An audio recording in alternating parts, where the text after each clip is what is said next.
Banyaknya marketplace yang menawarkan produk-produk dengan harga yang mungkin dianggap murah, kemudian juga kemudahan dari cara pembayaran ya. Anda tidak harus punya uang saat ini kalau ingin membeli sesuatu barang.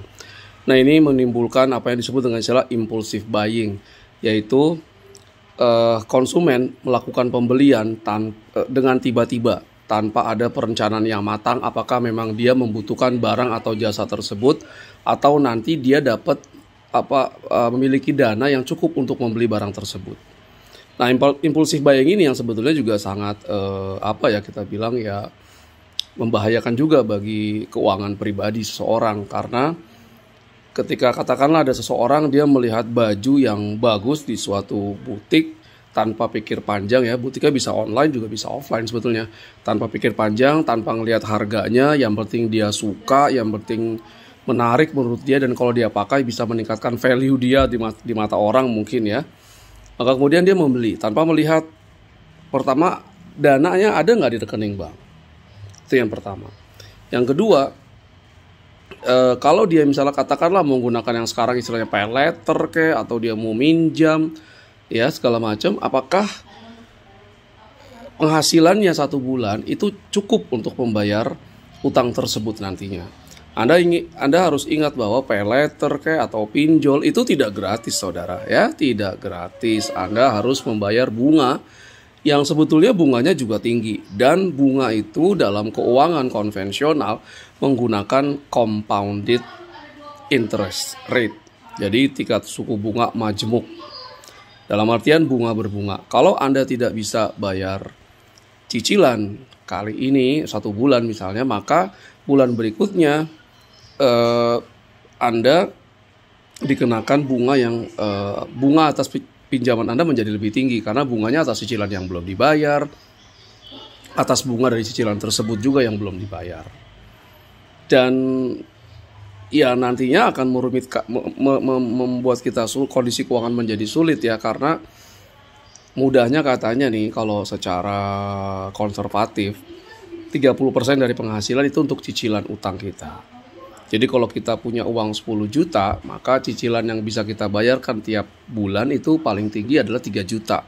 Itu cicilan segala macam ya sebetulnya, mau rumah mau ada kendaraan bermotor gitu ya. Jadi kalau misalnya Anda membeli barang, harga barang tersebut sudah di atas cicilan yang Anda harus bayar sudah di atas 30% dari penghasilan, maka Anda harus meningkatkan penghasilan atau justru Anda mengurangi pengeluaran.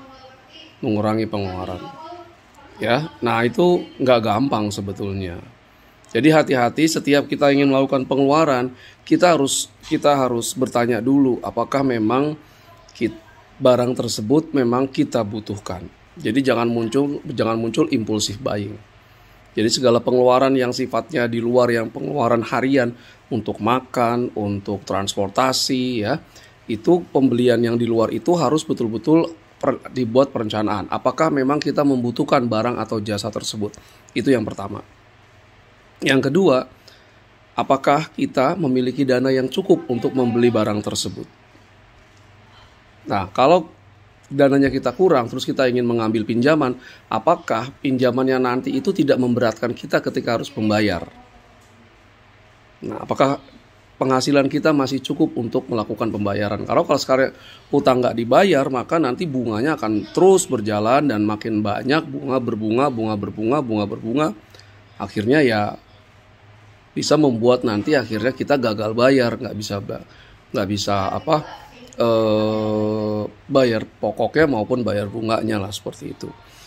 Dan kemudian jangan pernah berpikir bahwa ya udah nggak apa-apa lah, kita kan ngambil pinjol yang liar, kita mau bangkrutin dia lah, nanti nggak usah bayar, kita pinjam yang lain. Nggak bisa seperti itu. Kita yang muslim, utang ya berarti harus dibayar. Kalau Anda tahu bahwa pinjol itu nggak boleh, misalnya riba dan segala macam, ya nggak usah ngambil utang. Gampang kan? Jadi jangan pura-pura udah ngambil utang, nanti kita ingin bangkrut, nggak usah takut, nanti nggak ada konsekuensinya, bisa bla bla bla bla. Nggak. Sebagai muslim yang baik, utang itu harus dibayar tepat waktu. Kalau nggak bisa bayar tepat waktu memang karena keadaan. Jangan punya uang tapi nggak mau bayar atau sengaja mengulur-ulur waktu. Wah, itu dosanya luar biasa besar. Dan kalau ingin mencegah impulsif buying, Anda gunakan debit card. Jangan kredit card, jangan pay letter, jangan pinjol. Debit card berarti Anda belanja sesuai dengan dana yang ada di rekening Anda. Kalau harga barangnya di atas saldo rekening Anda, ya berarti Anda belum boleh beli barang tersebut. Mungkin harus tunggu lagi. Nah, jadi kalau Anda juga belanja jadi marketplace, taruh di keranjang dulu, tunggu waktu 48 jam. Setelah Anda berpikir 48 jam, Anda perlu nggak barang tersebut? Kalau nggak perlu, maka jangan beli. Jadi hati-hati dengan kondisi keuangan, jangan membuat Anda jadi bingung, overthinking, burnout karena kondisi keuangan yang buruk yang terjadi karena Anda yang tidak berhati-hati dalam mengelola penerimaan dan pengeluaran Anda.